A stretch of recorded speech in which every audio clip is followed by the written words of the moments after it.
Hello, આશા છે આપ સૌ મજામાં હશો. આજે આપણે એક ફરી સરસ આર્ટિકલ જે આવ્યા છે એને ડિસ્કસ કરવાની શરૂઆત કરીએ. એના પહેલાં કે જો તમને એવું લાગતું હોય કે સ્પીડ થોડી ઓછી પડે છે તો આપ મિત્રો જે પણ આને ફોલો કરો છો એ સ્પીડ થોડી ઇન્ક્રીઝ કરીને 1.50 યા 25 સુધી આપ જોઈ શકો છો. હવે આપણે આજે આર્ટિકલ જે વાત કરીશું એમાં એક છે Indo Pacific is here to stay with or without Washington. એટલે ઇન્ડો પેસિફિક છે એનું મહત્ત્વ છે એ વોશિંગ્ટનના કારણે નથી, એ એનું પોતાનું આગવું મહત્ત્વ ઇન એની કેસ જાળવી રાખશે. ત્યાર પછી એક આર્ટિકલ છે કે દિલ્હીમાં ઇલેક્ટ્રિક 2 વ્હીલર અને 3 વ્હીલર માટે નવી પોલિસી આવી છે જે ટાઈમ બાઉન્ડ છે, એના વિશે થોડી ચર્ચા કરીશું. નવા FCRA જે રૂલ્સ આવ્યા છે એના કારણે સિવિક એક્શનનો સામે એક અવરોધ ઊભો થઈ રહ્યો છે એવું આ આર્ટિકલ કહે છે, તો આપણે એની ચર્ચા કરીશું. સાથે એક આર્ટિકલ અહીંયા મહત્ત્વનો છે એ છે કે એઆઈની જે ઓપોર્ચ્યુનિટી છે એ પૂરી થઈ જાય એના પહેલાં આપણે પોતાના સોવરેન કોમ્પ્યુટર બનાવવા પડશે. આર્ટિકલ લખ્યો છે અમિતાભ કાંત. ત્યાર પછી એક આર્ટિકલ છે કે ગ્રેટ નિકોબારમાં જે પ્રોજેક્ટ છે એ પ્રોજેક્ટ છે એ જસ્ટિફાઈડ છે ખરો, શું એ ન્યાયી છે, એ ત્યાંના સ્થાનિક લોકો સાથે કેવો અન્યાય કરે છે. તો આ 4 આર્ટિકલ છે એ આજે આપણા આજના ડિસ્કશનમાં જોઈશું. આ આર્ટિકલ આપણને કામ લાગી શકે છે આપણા GS2ના પેપરમાં, આ સાથે GS3ના પેપરમાં ડેવલપમેન્ટલ સેક્ટર વગેરેનો ક્વેશ્ચન આવે તો, અને એસેમાં એઝ અ કોઈ યુનિક પોઈન્ટ તરીકે આપણે આ બધી જે માહિતી અહીંયા ચર્ચા કરીએ છીએ એ તમે સીધી તેને ઉપયોગમાં ત્યાં લઈ શકો છો. તો ચલો શરૂ કરીએ આર્ટિકલ. આર્ટિકલ લખ્યો છે સી રાજા મોહન દ્વારા અને આર્ટિકલની શરૂઆત થાય છે કે જાપાનના પ્રાઇમ મિનિસ્ટર છે એ થોડા સમયમાં ભારત આવવાના છે અને આ વિઝિટ છે આપણા ઇન્ડો પેસિફિક રિજન માટે ખૂબ મહત્ત્વની બની રહેશે કારણ કે એનું જીઓપોલિટિકલ કન્સ્ટ્રક્શન છે એ હવે વધુ મહત્ત્વનું થવાનું છે. ભારત અને જાપાન છે એ હંમેશા ઇન્ડો પેસિફિક ક્ષેત્ર છે એના કમાન્ડને લઈને હંમેશા સક્રિય રહ્યા છે. વોશિંગ્ટન છે એના કારણે, મતલબ કે યુએસએની હેઝેમની છે અને એ સુપર પાવર છે એને એક ટર્મ આપ્યો ઇન્ડો પેસિફિક, એના કારણે ઇન્ડો પેસિફિકનું મહત્ત્વ નથી, એને તો ખાલી ટર્મિનોલોજી આપી છે, પરંતુ ઇન્ડો પેસિફિકનું મહત્ત્વ જાપાન અને ભારત માટે આજથી 20-25 વર્ષ પહેલાં પણ આટલું જ મહત્ત્વનું હતું. પ્રાઇમ મિનિસ્ટર નરેન્દ્ર મોદીએ હમણાં વિઝિટ કરી ક્યાં તો ઇન્ડોનેશિયા, ઓસ્ટ્રેલિયા, ન્યૂઝીલેન્ડ, અને આ બધા જ છે એ કયા પ્રપોઝિશનને ફરીથી રીઇન્ફોર્સ કરે છે તો ઇન્ડો પેસિફિકનું જે મહત્ત્વ છે એને વધારે અત્યારે ક્રિટિકલ થિયેટર બની રહ્યું છે, બરાબર, ઇન્ડો પેસિફિક આ ક્ષેત્રમાં. તો નેશનલ ઇકોનોમિક ઇન્ટરેસ્ટમાં અને સિક્યુરિટી સ્ટ્રેટેજીમાં આ ક્ષેત્રનું ખૂબ મહત્ત્વ છે. એ જે પણ વિઝિટ પીએમની થાય છે એમાં પણ એ સાબિત થવા લાગ્યું છે. આગળ વાત કરે છે કે ટ્રમ્પ એડમિનિસ્ટ્રેશન છે જેને ઇન્ડો પેસિફિક લેક્સિકન એટલે આ શબ્દ આપણને આપ્યો 2017માં ફર્સ્ટ ટાઈમ, પરંતુ એના કારણે એવી કોઈ ચિંતાઓ કરવાની જરૂર નથી કે આની વાત છે એ પહેલાં ક્યારે નહોતી થઈ અને વોશિંગ્ટનના કારણે આનું મહત્ત્વ છે. અને આ જે ચર્ચામાં આવ્યું 2017 પછી ત્યારે આપણને કેટલીક ચિંતાઓ થાય કે શું વોશિંગ્ટન છે એ જ એકચ્યુઅલી આ ઇન્ડો પેસિફિક રિજનનો ઉપયોગ એન્ટી ચાઇના અલાયન્સ તરીકે ઇન્ડિયાનો ઉપયોગ કરી રહ્યું છે, એક આ પ્રશ્ન થઈ શકે. બીજી શંકા એવી થઈ શકે કે શું આનાથી ઇન્ડિયાના જે સ્ટ્રેટેજિક ઓટોનોમી છે ઇન્ડો પેસિફિક ક્ષેત્રમાં, ઇન્ડિયન ઓશિયનમાં, એ શું કોમ્પ્રોમાઇઝ થશે, એક આ પ્રશ્ન થઈ શકે. અને આજે એક એન્ઝાઇટી, એક ચિંતા એવી વધી રહી છે કે if Washington no longer emphasize the Indo Pacific does it mean America is abandon the Asia.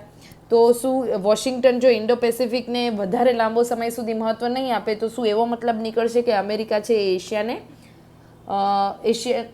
ત્યાગી રહ્યું છે અથવા તો એને અવગણી રહ્યું છે. તો આ બધા પ્રશ્નો છે એ અત્યારે નવી ચિંતાઓ પ્રેરે છે અને કદાચ શંકાની દ્રષ્ટિએ જોવામાં આવે છે. પરંતુ આ જે પણ રિએક્શન આપણે ઉપરના પ્રશ્ન સ્વરૂપે જોયા એ ઓવર એસ્ટિમેશન છે વોશિંગ્ટનના પાવરનું, કે યુએસનો પાવર છે ને એને વધારે અંદાજીને વધારે આંકી રહ્યા છીએ આપણે. એકચ્યુઅલી તો શું છે કે ઇન્ડો પેસિફિક છે એ તો સેલ્ફ જનરેટેડ ટર્મ્સ હતું, અત્યારે આપણે એને સેલ્ફ જનરેટેડ એન્ઝાઇટીમાં કન્વર્ટ કરી રહ્યા છીએ.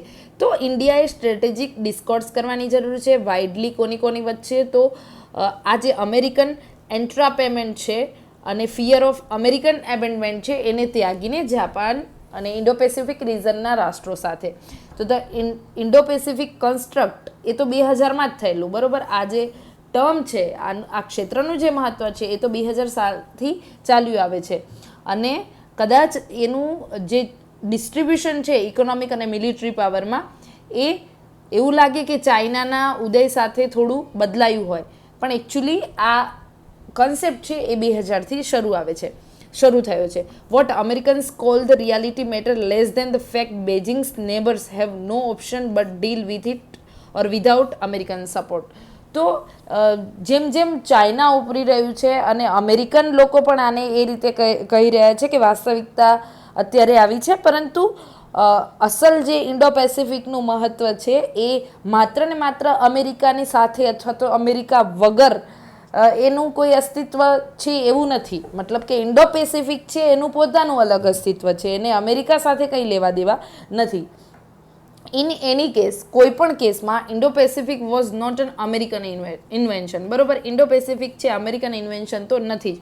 ઓગસ્ટ 2007માં જાપાનના જે શિન્ઝો એબે હતા એમને કહ્યું હતું કે ઇન્ડો પેસિફિક છે એ હવે ખૂબ મહત્ત્વનું બની ગયું છે, કારણ કે આ ઇન્ડિયન ઓશિયન અને પેસિફિક ઓશિયન છે એ જે જગ્યાએ મળી રહ્યા છે એનો મતલબ એવો છે કે એશિયાના બે રાષ્ટ્રોનો ઇન્ટરેસ્ટ અહીંયા મળી રહ્યો છે.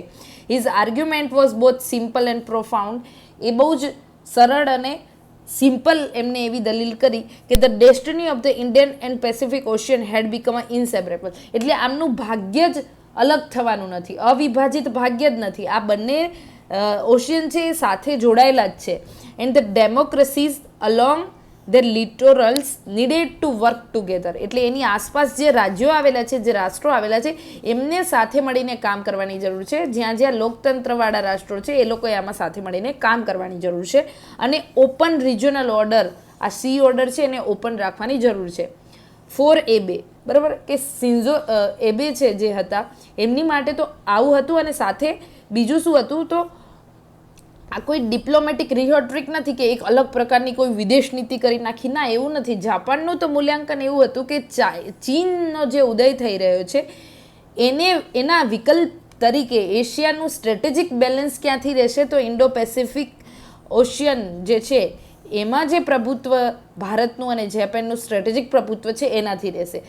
કોલ્ડ વોર થયું એ વખતે, કોલ્ડ વોર વખતે જે નવા અલાયન્સ સિસ્ટમ બની એમાં નોર્થ ઇસ્ટ એશિયા છે એનું જ માત્ર મહત્ત્વ હોય એ વસ્તુ યોગ્ય નથી. નોર્થ ઇસ્ટ એશિયા એટલે ચીન છે એનું જ મહત્ત્વ હોય કોલ્ડ વોર અલાયન્સ પછી, તો એ યોગ્ય નથી.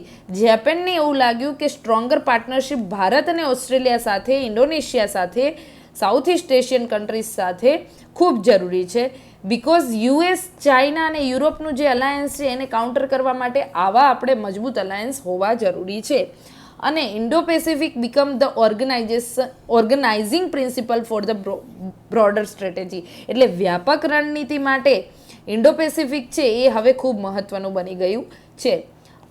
20 વર્ષ પછી પ્રાઇમ મિનિસ્ટર ટકાઈચી આવી રહ્યા છે મુલાકાત માટે, અને એમને બીજા, અને અત્યારે જે બીજા રાષ્ટ્રોની મુલાકાત લઈ રહ્યા છે, તો એ એબેનું વિઝન જે હતું કે આ બંને પ્રદેશ છે એ ઇન્સેપરેબલ છે અને એ જરૂરી છે સ્ટ્રેટેજિક સિક્યોરિટી માટે, ઇકોનોમિક સિક્યોરિટી માટે, તો આ એબેનું જે વિઝન હતું એના પ્રિન્સિપલ કસ્ટોડિયન કોઈ હોય, એને માર્ગદર્શન આપવાવાળા કે એની દેખરેખ કરવાવાળા, તો એ છે આ તકાઈચી. તો હવે આ તકાઈચી છે એ વોશિંગ્ટનનું જે અત્યારે એક નેરેટિવ બદલાઈ રહ્યું છે, તો આવામાં ટોક્યો છે એ પોતાના વિઝનને વધારે એન્ફોર્સેબલી લાગુ કરી શકશે. અને વિયેતનામ યુનિવર્સિટીમાં જ્યારે તકાઈચીએ મુલાકાત લીધી ત્યારે એમને કહ્યું કે ફ્રી અને ઓપન ઇન્ડો પેસિફિક સ્ટ્રેટેજી જરૂરી છે અને આને ફરી રીઅફ્રેમ કરવી પડશે આપણે, જેથી અમેરિકન પોલિસીમાં જે શિફ્ટ આવ્યું છે એના કારણે ઇન્ડો પેસિફિકનું મહત્ત્વ ન ઘટી જાય. હવે બીજું આગળ વાત કરે છે કે ઇન્ડો પેસિફિકનું ફ્રેમવર્ક છે એ બીજા કેટલાક નવા સુધારાઓ તરફ આપણને પ્રેરે છે. એ છે કે એક સપ્લાય ચેઇનમાં એનું મહત્ત્વ વધારવું, ક્રિટિકલ મિનરલ્સમાં, ઇકોનોમિક સિક્યોરિટીમાં, મેરીટાઈમ કોઓપરેશનમાં, સ્ટ્રોંગર પાર્ટનરશિપ આખા પ્રદેશની આસપાસ વધે, તો આ બાબતે પણ ઇન્ડો પેસિફિક મહત્ત્વનું છે. જાપાનની જે ક્રેડિબિલિટી છે એ માત્ર એની ડિપ્લોમસી લેવલે જ નથી, પરંતુ જાપાને શું કર્યું છે, કે જે પણ ટ્રાન્સફોર્મેશન આવ્યું ને જાપાનમાં, તો એના ઘરેથી આવ્યું છે. મતલબ કે કોઈ બીજા રાષ્ટ્રએ મદદ કરીને એવું નથી, બરાબર. તો ટકાઈચીની અંદર જે આ ટોક્યો છે, મતલબ જાપાન છે, એ મોસ્ટ એમ્બિશિયસ એક્સપાન્શન અત્યારે કરી રહ્યું છે એ ડિફેન્સ કેપેબિલિટીનું વર્લ્ડ વોર પછી. તો ડિફેન્સ સ્પેન્ડિંગ છે એ જાપાનનું તો જીડીપીના 2% આસપાસ અત્યારે છે, અને એનો ટાર્ગેટ છે કે હજી પણ વધારવું. અને લોંગ રેન્જ અત્યારે એનું પરિણામ શું છે? ટોમ હોક ક્રૂઝ મિસાઇલ છે, આ બધી એની ઇન્ડિજિનિયસ મિસાઇલ છે. અને જાપાન શું કરી રહ્યું છે? મેરીટાઈમ ફોર્સિસને પણ હવે રેકગ્નાઇઝ કરી રહ્યું છે કે જે દરિયાઈ શક્તિ છે એને પણ મહત્ત્વ આપી રહ્યું છે. સ્પેસ કેપેબિલિટીઝ એની વધારી રહ્યું છે, અને ડિફેન્સ ઇન્ડસ્ટ્રીયલ કોઓપરેશન પણ વધારી રહ્યું છે.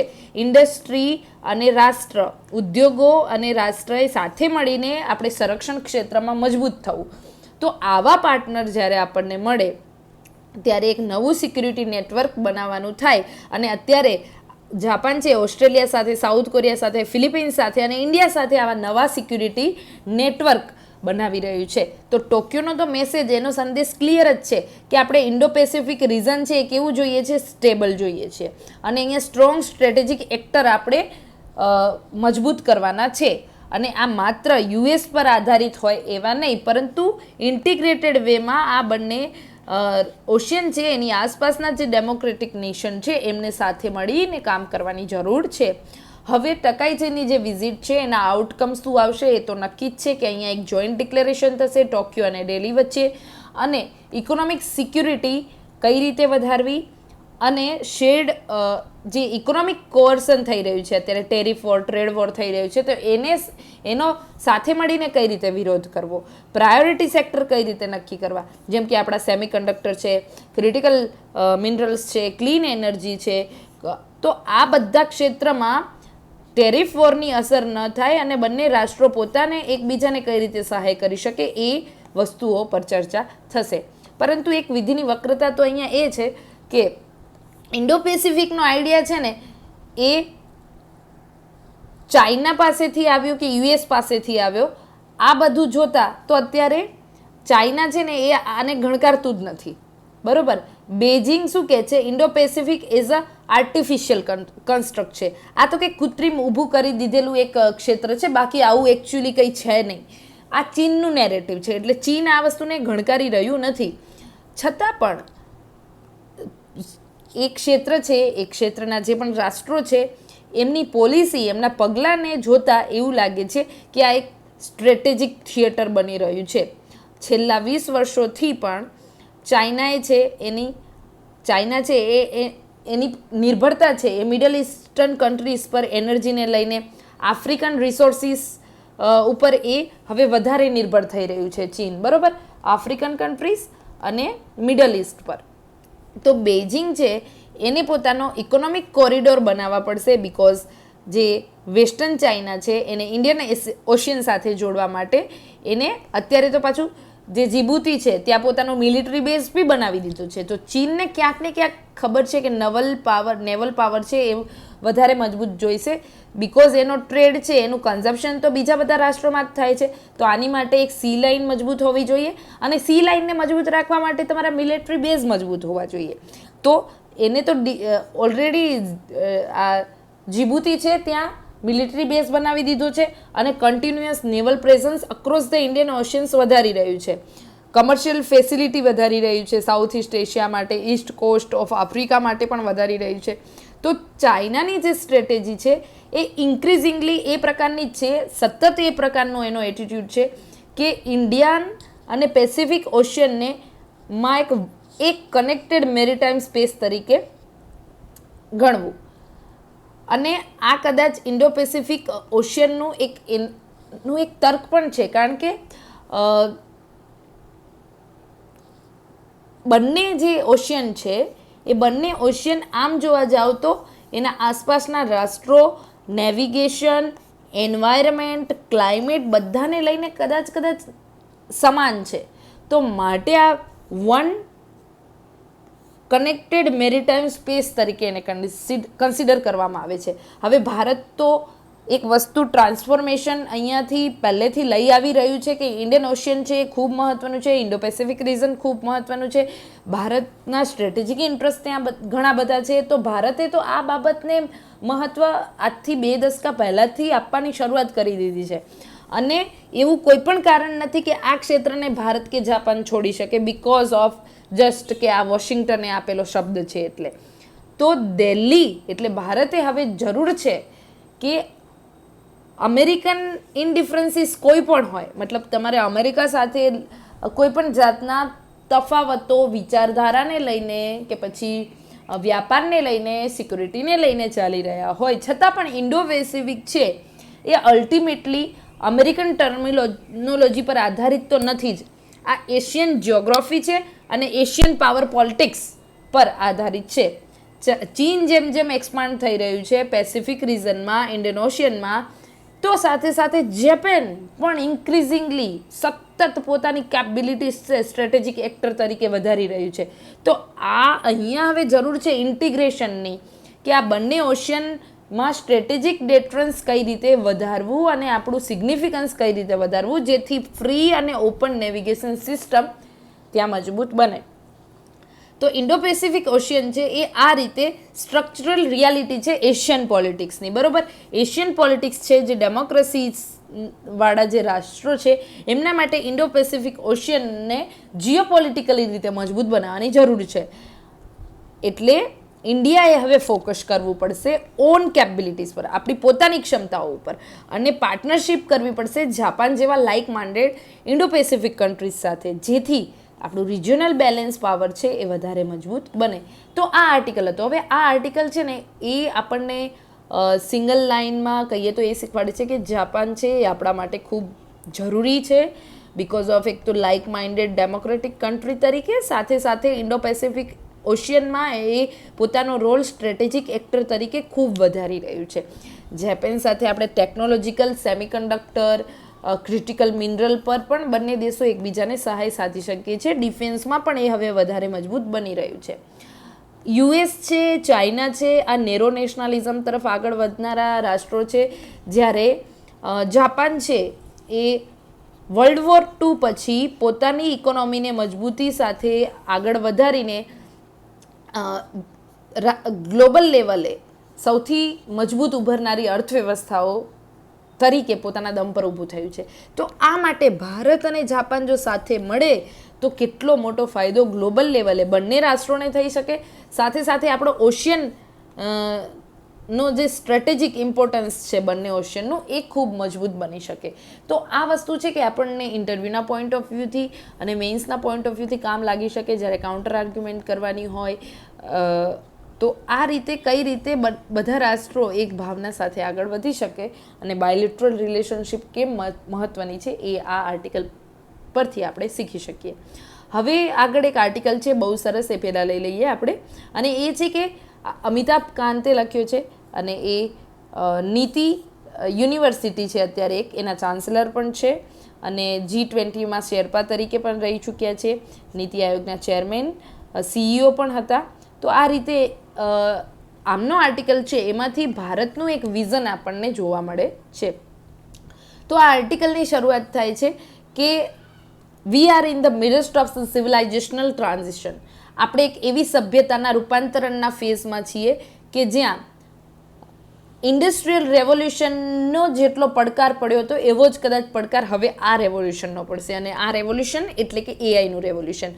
એવું કહેવાય છે કે ઇન્ડસ્ટ્રીયલ રેવોલ્યુશનના જે પડઘા હતા એની સાથે સેટ થવામાં 20 વર્ષ લાગી ગયા હતા, પરંતુ અત્યારે જે એઆઈનું રેવોલ્યુશન આવી રહ્યું છે એ તો 2 વર્ષમાં આખી પરિસ્થિતિ જાણે બદલી નાખે એવું છે. સ્ટેનફર્ડનો એઆઈ ઇન્ડેક્સ છે એ મુજબ એવું જાણવા મળ્યું કે પહેલાં છે ને આપણે ChatGPTને કોઈ બી પ્રશ્ન પૂછતા ત્યારે એને ક્વેરી જે નાખીએ ને આપણે, તો ક્વેરીમાં જેટલા પણ શબ્દો હોય, ધારો કે what is the meaning of AI, તો આમાં વોટ છે એક ટોકન છે, ઇઝ એક ટોકન છે, એઆઈ એક ટોકન છે. તો આ ટોકન પ્રમાણે ChatGPT શું કરતું, પૈસા લેતું. તો એનો જે ખર્ચ હતો એ પહેલાં $20 પર મિલિયન ટોકન્સ, બરાબર. એટલે $10 મિલિયન ટોકન તમે કરો ને એટલે $20 ખર્ચ હતો. અત્યારે એ ઘટીને માત્ર $0.07 થઈ ગયો. તો 2022થી લઈને 2024માં આ ટેકનોલોજી કેટલી સસ્તી થઈ ગઈ. તો એઆઈ મોડેલ સસ્તા થઈ ગયા, વધુ લોકો આ કંપનીનો હવે ઉપયોગ કરી શકશે સસ્તા હોવાના કારણે, અને એઆઈ આધારિત એપ્લિકેશન ને સર્વિસ હવે સસ્તા દરે મળશે. તો વાત એ છે કે આ ટેકનોલોજી છે ઓછા સમયમાં બહુ મોટા પરિવર્તન લઈ આવી રહી છે, બરોબર. જનરેટિવ એઆઈની વાત કરીએ તો એમાં 53% અત્યારે લોકો છે એ આ જનરેટિવ એઆઈની સાથે અનુકૂલન સાધી લીધું છે, અને માત્ર કેટલા વર્ષમાં? 3 વર્ષમાં. તમે એવું વિચારી શકો કે કોઈ પણ ટેકનોલોજી ઇન્ટ્રોડ્યુસ થઈને 3 વર્ષમાં જ 50% લોકો એની સાથે સેટ થઈ ગયા. તો આ એવી ટેકનોલોજી છે કે જેને ડ્રાસ્ટિકલી ટાઈમ સાથે બધું ચેન્જ કરી રહી છે, ઓછા સમયમાં ઘણો બધો બદલાવ. અને જ્યારે પીસી આવ્યું, ઇન્ટરનેટ આવ્યું, ત્યારે પણ પ્રોબેબલી આટલી ઝડપી રીતે લાઈફ સાયકલ કોઈની બદલાઈ નહોતી. તો ઇન્ડિયા છે એ અત્યારે કોન્ટ્રીબ્યુટ કરી રહ્યું છે આ જે પરિવર્તન આવી રહ્યું છે એમાં, એઝ અ વર્લ્ડ્સ ડિજિટલ એક્ઝોસ્ટમાં. લિંગ્વિસ્ટિક ડાયવર્સિટી આપણી ભારતની છે એ હ્યુમન કોન્ટેક્સ એઆઈનો કેવો હોવો જોઈએ, આ બાબતે ભારત છે એ વાસ્ટ, બહુ જ વ્યાપક ઊંડાણથી એઆઈના ક્ષેત્રને રેવોલ્યુશનરાઇઝ કરવા માટે મોટી ભૂમિકા ભજવી શકે છે. છતાં પણ કેટલા બધા મોડલ લેયર છે અત્યારે મોટા ભાગે યુએસમાં જ કોન્સન્ટ્રેટેડ છે. માટે ભારતે હવે આ મેચ છે, બરોબર, જે અત્યારે રમાઈ રહી છે એઆઈની, એના માટે એડવાન્ટેજીસ લઈ અને બહુ ફ્રન્ટ ફૂટ ઉપર રમવાની જરૂર છે. આના માટે ભારત પાસે કેટલીક શક્તિઓ છે, અને એમાંની પહેલી શક્તિ છે કે ટેલેન્ટ. ભારત પાસે પ્રતિભા છે. ભારતનો પ્રથમ ક્રમાંક આવે છે ગ્લોબલી એઆઈ સ્કિલ પેનિટ્રેશનમાં, અને આપણે અન્ય રાષ્ટ્રોની સરખામણીએ ગ્લોબલ એવરેજ જે છે એના કરતાં 2.8 ગણી પેનિટ્રેશન કરી દીધી છે એઆઈ રિલેટેડ સ્કિલને આપણા રાષ્ટ્રમાં, અને યુએસ, જર્મની કરતાં પણ આપણે આગળ છીએ. હવે આ એઆઈ ટેલેન્ટનું કોન્સન્ટ્રેશન તો આપણી પાસે છે, માટે હવે ઇન્ડિયાએ છે એ પોતાના એન્જિનિયર્સને છે એને શું કરવાના છે, માત્ર નિકાસ નથી કરવાના અહીંયાથી, પરંતુ એના માટે અહીંયા ઓપોર્ચ્યુનિટી ક્રિએટ કરવાની છે, ડોમેસ્ટિકલી મજબૂત બનાવવાના છે. અને ભારત આ માટે કામ કરી બી રહ્યું છે, જેમ કે ગ્લોબલ કેપેબિલિટી સેન્ટર્સ આપણે બનાવી રહ્યા છીએ, સ્ટાર્ટઅપ ઇકોનોમી બનાવી રહ્યા છીએ, અને એઆઈની ટીમ રાષ્ટ્રની અંદર જ મજબૂતી સાથે આપણે ઊભી કરી રહ્યા છીએ. બીજું છે ભારત પાસે રેગ્યુલેશન. તો એવું કહેવામાં આવે છે કે એઆઈનો ગ્રોથ છે એ બીજા રાષ્ટ્રોમાં વધી ગયો, એની સામે ત્યાં લો અને રેગ્યુલેશન છે એટલું મજબૂત નથી બન્યું. એના કારણે શું થઈ રહ્યું છે, એઆઈના કારણે સમસ્યાઓ લીગલ અને સોશિયલ પણ વધી રહી છે. તો ભારતે શું કર્યું છે, એટલે અહીંયા લેખક એવું કહે છે કે એની સામે જેમ કે લીગલ ટર્મમાં બીજા રાષ્ટ્રો વધારે કડક છે, કે એઆઈ જે દરે વધી રહ્યું છે તો એની સામે એટલા લો પણ કડક બનાવ્યા. હવે આમાં થયું છે શું કે એઆઈ હજી ઉભરતી ટેકનોલોજી છે, ઉભરતી ટેકનોલોજી હોવાના સામે કડક કાયદા લાગુ કરી દો તો થાય શું કે એ ટેકનોલોજીનો ડર વધારે બેસી જાય. તો અત્યારે જે ભારત છે એને કયો પાથ અપનાવ્યો છે, તો ફીધર ટચ રેગ્યુલેશન, એટલે માપનું સ્મૂધ રેગ્યુલેશન કરવાનું. તો આરબીઆઈનું જે રેગ્યુલેટરી સેન્ડબોક્સ છે, આઈએફએસએનું ઇનોવેશન ફ્રેમવર્ક છે, ઇન્ડિયા એઆઈ મિશન છે, એ આ બધામાં એક માર્ગદર્શક તરીકેનું પણ કામ કરી રહ્યું છે, અને રેગ્યુલેશન તરીકેનું બી કામ કરી રહ્યું છે. તો આપણો ઓબ્જેક્ટિવ જ એ છે ભારતનો કે બિલ્ડ ફર્સ્ટ, પહેલું તો નિર્માણ કરીએ અને પછી ગવર્ન એ રીતે કરવાનું કે જેમ જેમ ઉભરી રહ્યું છે એની સાથે સાથે એને આપણે સંચાલનમાં મૂકવાનું. ત્રીજી શક્તિ છે ભારત પાસે ઇન્ફ્રાસ્ટ્રક્ચરની. ઇન્ડિયા છે અત્યારે મેજર એનું ફિઝિકલ ફાઉન્ડેશન છે ઇન્ફ્રાના ક્ષેત્રમાં, એઆઈની ઇકોનોમીમાં, એમાં આપણા ડેટા સેન્ટર છે, સેમિકન્ડક્ટર્સ છે, ક્લાઉડ કેપેસિટી છે, આ બધું જ શું છે તો ભારત પાસે બહુ મજબૂત અને હાઈ પરફોર્મન્સ કમ્પ્યુટિંગમાં પણ ભારત પોતાની કેપેસિટી વધારી રહ્યું છે. તો એવું કહેવામાં આવે છે કે ડેટા સેન્ટર પાછળ જ $70 બિલિયન ઇન્વેસ્ટ થયા છે. ભવિષ્યમાં પાછા $90 બિલિયન પ્રોજેક્ટ માટે આપણે જાહેરાત કરી દીધી છે. તો $160 બિલિયનથી પણ વધુ પ્રાઇવેટ સેક્ટરનું ઇન્વેસ્ટમેન્ટ ડેટા સેન્ટર માટે આવવાનું છે. ચોથી શક્તિ છે ભારત માટે એનર્જીની, ઉર્જાની. હવે ડેટા સેન્ટર છે એ શેની પર ચાલે? તો એ ચાલે છે એનર્જી પર. હવે એનર્જી એને કેવી જોઈએ? રિલાયેબલ જોઈએ, રાઉન્ડ ધ ક્લોક 24 કલાક એને પાવર જોઈએ. અને આના માટે એનર્જી પોલિસી છે એ દ્રષ્ટિએ આપણા એઆઈ છે એ વધારે કોમ્પિટિટિવનેસ પૂરી પાડી શકે એમ છે. ભારતે 25-26માં 55.3 ગીગાવોટ છે એ રિન્યુએબલ એનર્જીથી પૂરી પાડી. અત્યારે આ કેપેસિટી માર્ચ 2026ની દ્રષ્ટિએ 283.46 ગીગાવોટ સુધીની આપણે કરી દીધી છે. તો ડેટા સેન્ટર છે એની એન્કર ડિમાન્ડ વધશે તેમ તેમ રિન્યુએબલ એનર્જીની ડિમાન્ડ વધશે, એનું સ્ટોરેજ અને મોડર્નાઇઝેશન આ બધું ભારત પાસે સક્ષમ છે. અને આજે કોઈ એવી કન્ટ્રી નથી કે જે એન્ટાયર એઆઈની વેલ્યુ ચેઇનને કંટ્રોલ કરતી હોય, બરાબર. ભારત છે, જેમ કે આની ગ્લોબલ વેલ્યુ ચેઇન કેવી છે એઆઈની, તો લિથોગ્રાફીમાં નેધરલેન્ડ એડવાન્સ છે, મતલબ કે એઆઈના જે ફોન્ટ છે તો એ લિથોગ્રાફીમાં કે એનું રાઇટિંગ છે એમાં નેધરલેન્ડ એડવાન્સ છે. ચીપનું જે ફેબ્રિકેશન થઈ રહ્યું છે એ તાઇવાન અને સાઉથ કોરિયામાં મજબૂતીથી થઈ રહ્યું છે.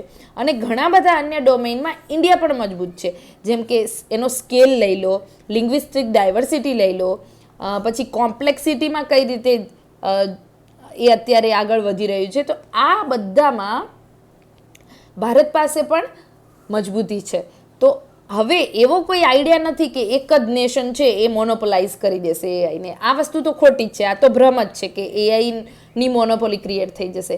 તો હવે વધારે જરૂર શેની છે કે એવા કન્ટ્રીઝ કે જે ઇનડિસ્પેન્સેબલ છે એ રીતે કે હવે કોઈ રાષ્ટ્ર એક જ રાષ્ટ્ર એઆઈની મજબૂતી ધારણ કરી લેશે એવું જરૂરી નથી, કારણ કે આખી ટેકનોલોજીની ગ્લોબલ વેલ્યુ ચેઇન જ છે ને એ ઇન્ડિસ્પેન્સેબલ છે. અને માટે ઇન્ટરડિપેન્ડન્ટ સિસ્ટમ છે એ એઆઈથી વધારે તૈયાર થશે, એટલે આખી સિસ્ટમ જ ઇન્ટરડિપેન્ડન્ટ બનશે. આધાર છે, યુપીઆઈ છે, અકાઉન્ટ એગ્રીગેટર્સ છે, ઓએનડીસી છે, આ બધી જ ટેકનોલોજીમાં એ વસ્તુ સાબિત થઈ ગઈ કે ઇન્ડિયા છે એ ઇન્ટરઓપરેબલ, પોપ્યુલેશન સ્કેલ ડિજિટલ ક્ષેત્રમાં અને પ્રાઇવેટનું ઇનોવેશન છે એને લઈ આવવામાં કદાચ ટોપ રેટ પર અત્યારે ચાલી રહ્યું છે.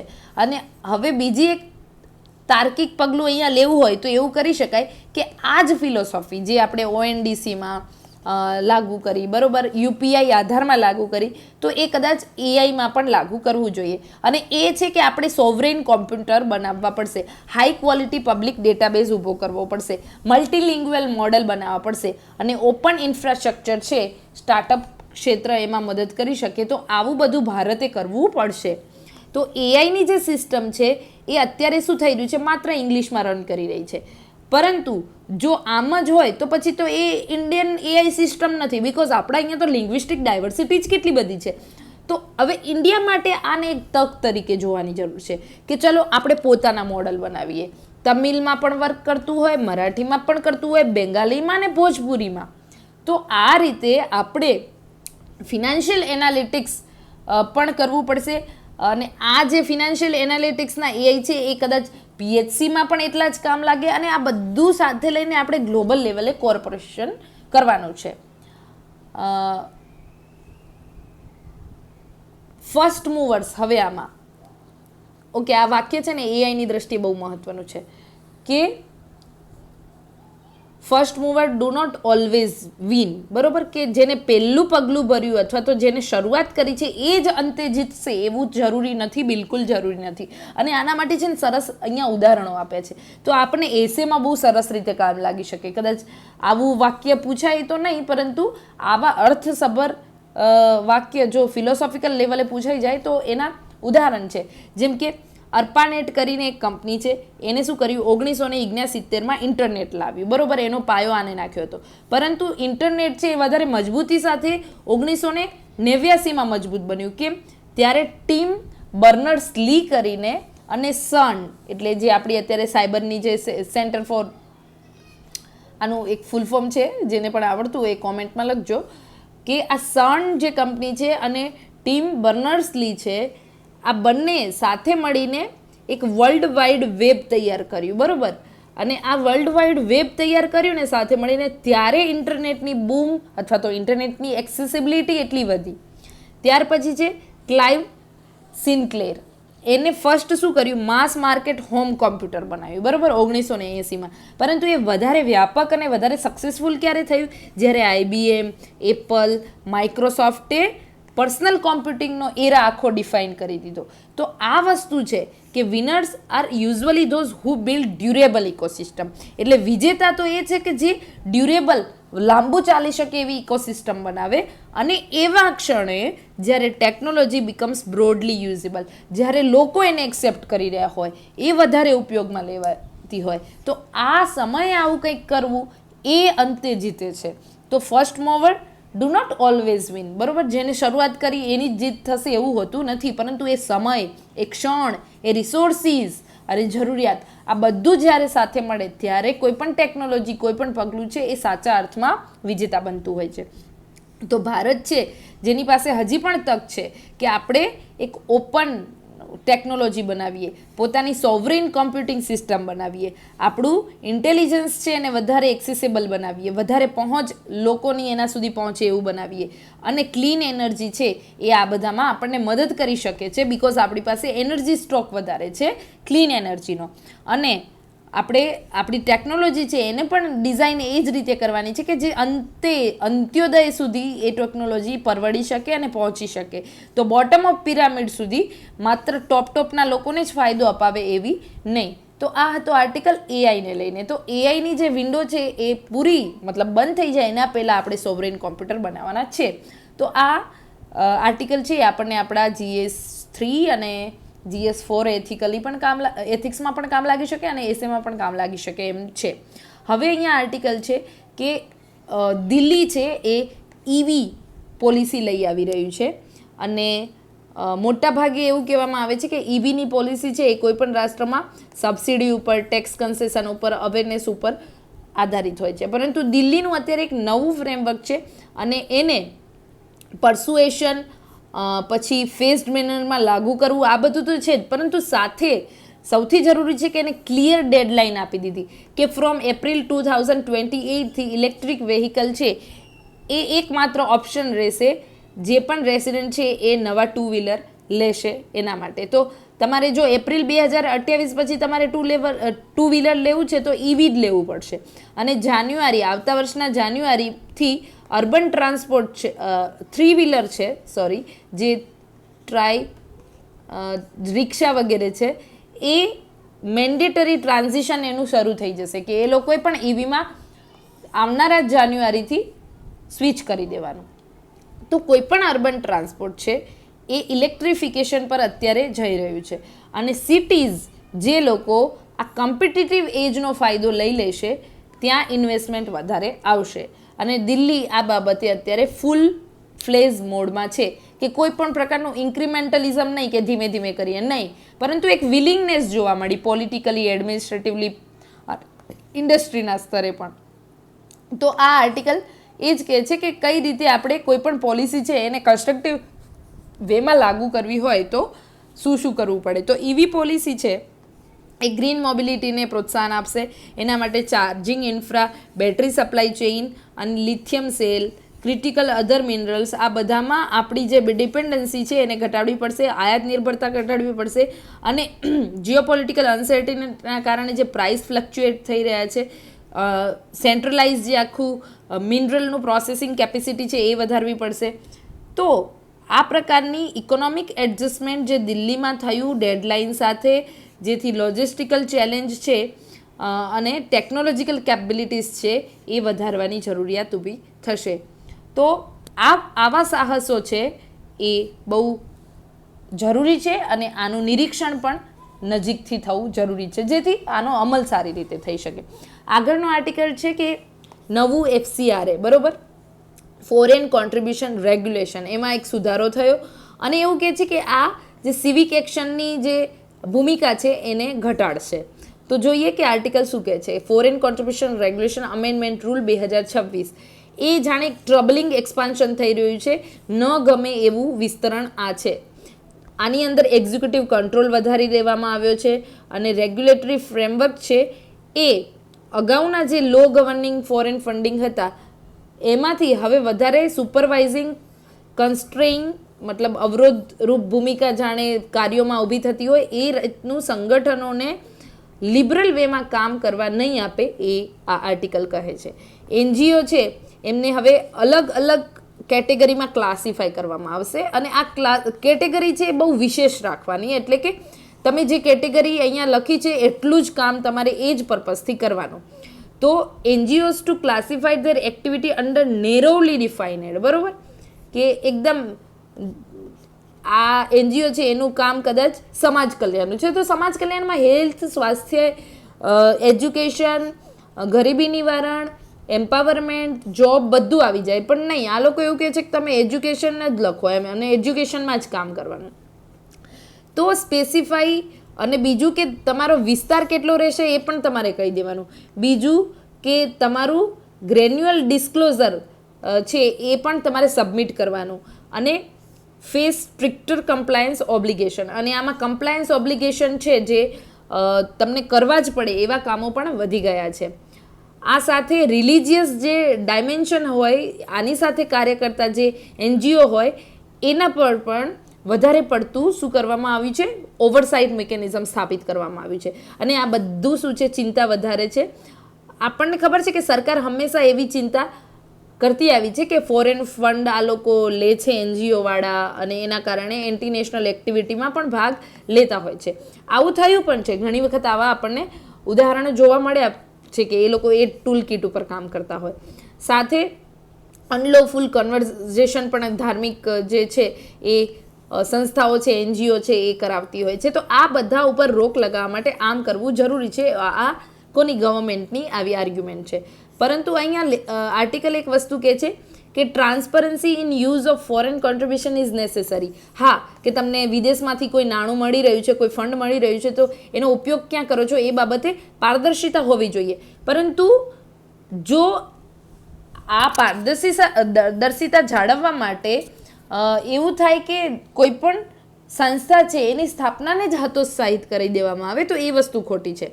તો આ કમ્પ્લાયન્સ રિઝાઇમ છે એમાં એક્ઝિક્યુટિવ જે ઇન્ટરફિયરન્સ વધી ગયું છે, અને એના કારણે જે એક આખું કેરેક્ટર જે ઓર્ગેનાઇઝેશનનું છે એ વિખંડિત થઈ રહ્યું છે, એને અસર થઈ રહી છે. તો આ વસ્તુમાં સરકારે ફરી વિચારવાની જરૂર છે. કારણ કે એનજીઓ છે ને એ પણ ડેવલપમેન્ટલ સેક્ટર તરીકે ડેમોક્રેસીમાં બહુ મોટો ભાગ ભજવે છે, બરાબર. તો આ ડેમોક્રેટિક અસેટ છે, એને માત્ર પોટેન્શિયલ રિસ્ક તરીકે જોવી એ ખોટું છે. 1976માં આ કાયદો આપણે ઘડ્યો, એના પછી 2010માં એમાં સુધારા થયા કે એનું રજિસ્ટ્રેશન અને રિપોર્ટિંગ રિક્વાયરમેન્ટ છે, એનું જે તમને ક્યાંથી ફંડ આવે છે, તમે શું કરો છો, શું સુધારા લાવે, આનો રિપોર્ટ છે એ આપવો જરૂરી છે. આ બધા સુધારા થયા અને આ જરૂરી હતા. પછી 2020માં ફરી સુધારા થયા, ત્યારે પણ ફોરેન કોન્ટ્રીબ્યુશન તમને જે ટ્રાન્સફર કરવામાં આવે છે એમાં લિમિટેશન લગાવી દેવામાં આવી. ત્યાર પછી એડમિનિસ્ટ્રેટિવ એક્સપેન્સ તમારે 20% જ કરવો, તમને જે પણ ફોરેન ફંડિંગ મળે છે, આવી એક શરત લાગુ કરવામાં આવી. અને અન્ય સુધારાઓ પણ આમાં કરવામાં આવ્યા હતા.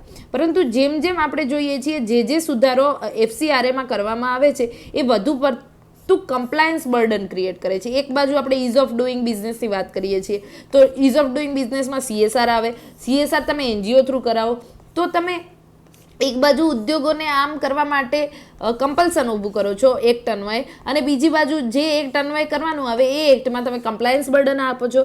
તો આ કયા પ્રકારની બેવડી નીતિ છે, બરાબર. સાથે એક્ઝિક્યુટિવ ડિસ્ક્રિશન છે, વિવેકાધીન શક્તિઓ છે એમાં વધારે આપી દીધી, અને ફોરેન ફંડ્સ છે એને હતોત્સાહિત કરવામાં આવ્યું. તો જરૂરી નથી ને કે દરેક ફોરેન ફંડ્સ છે એ કોઈ દુરુપયોગ માટે જ આવતું હશે. તો આના કારણે શું થાય, સારા એનજીઓ છે એને પણ નુકસાન જઈ શકે. અને આ જે સ્ટ્રિક્ટર ઇમ્પ્લિમેન્ટેશન જેટલું થઈ રહ્યું છે, ઓવરસાઇટ મિકેનિઝમ, કમ્પ્લાયન્સ બર્ડન વધી રહ્યું છે, એના કારણે 20,000 જેટલા ઓર્ગેનાઇઝેશન છે એમને પોતાના FCRA લાયસન્સ છે એ છેલ્લા 12 વર્ષમાં ગુમાવી દીધા છે. મતલબ કે આમની પાસે લાયસન્સ જ નથી. તો આટલી જે 20,000 જેટલી સંસ્થાઓ છે એ હવે આ ક્ષેત્રમાં કામ જ નહીં કરી શકે.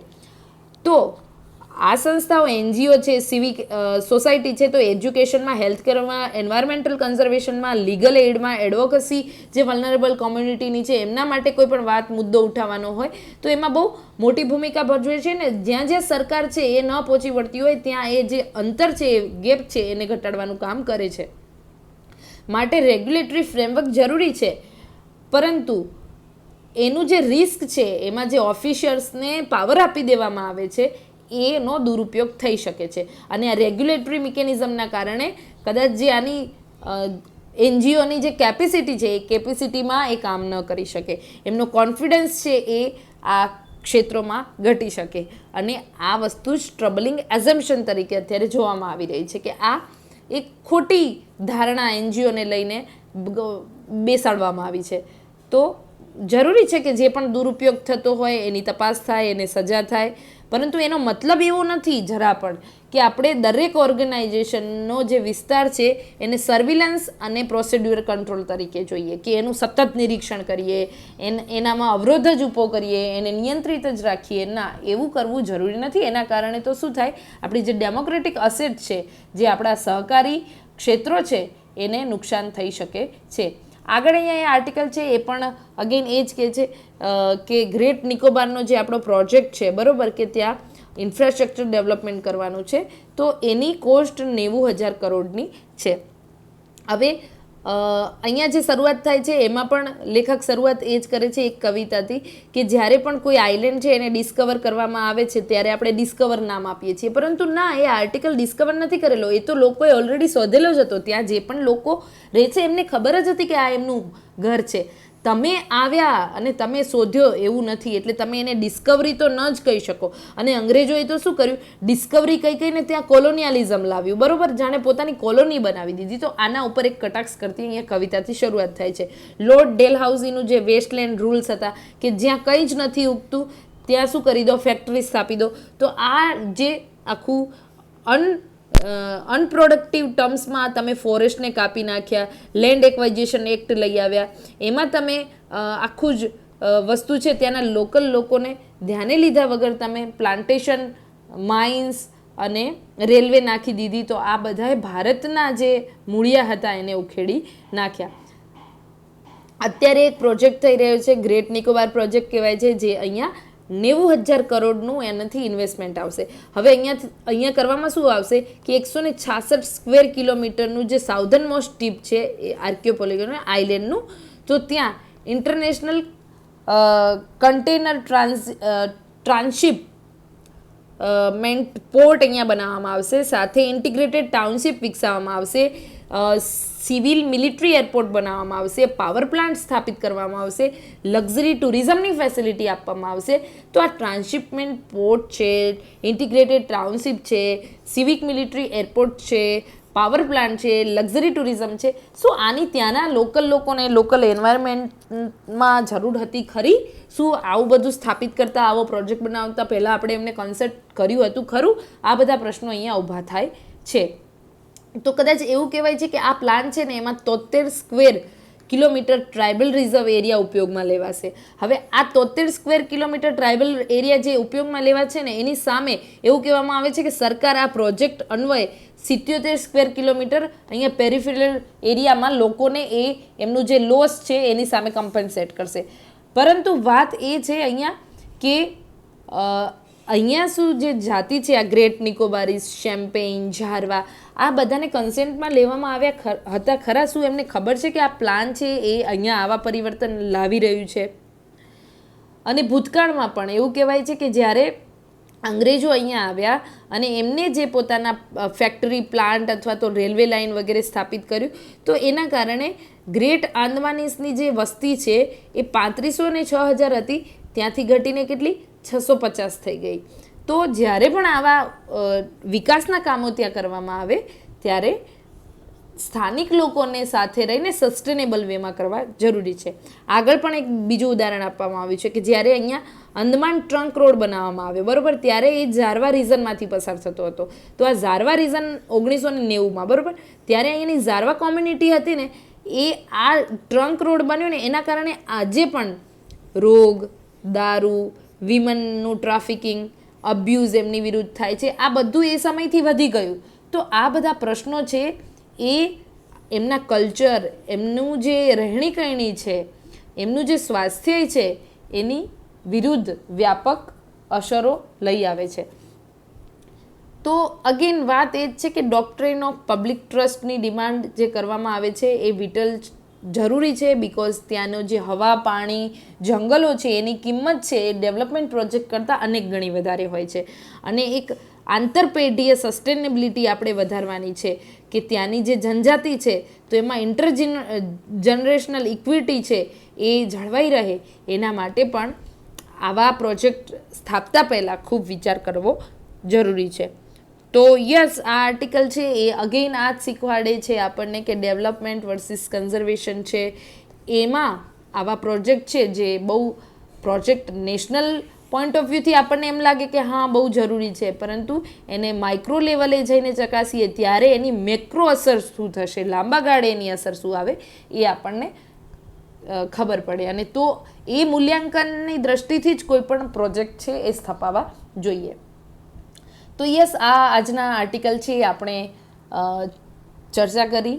આ આર્ટિકલ છે એ આપણી આવનારી પરીક્ષાઓમાં આપણને મેઇન્સ અને ઇન્ટરવ્યૂમાં ખૂબ કામ લાગી શકે એ વાત છે. તો આશા છે કે આપને આ ડિસ્કશન છે એ મદદરૂપ થાય. ફરી મળીશું રોજ આવા જે આર્ટિકલ આવે છે એની ચર્ચા સાથે.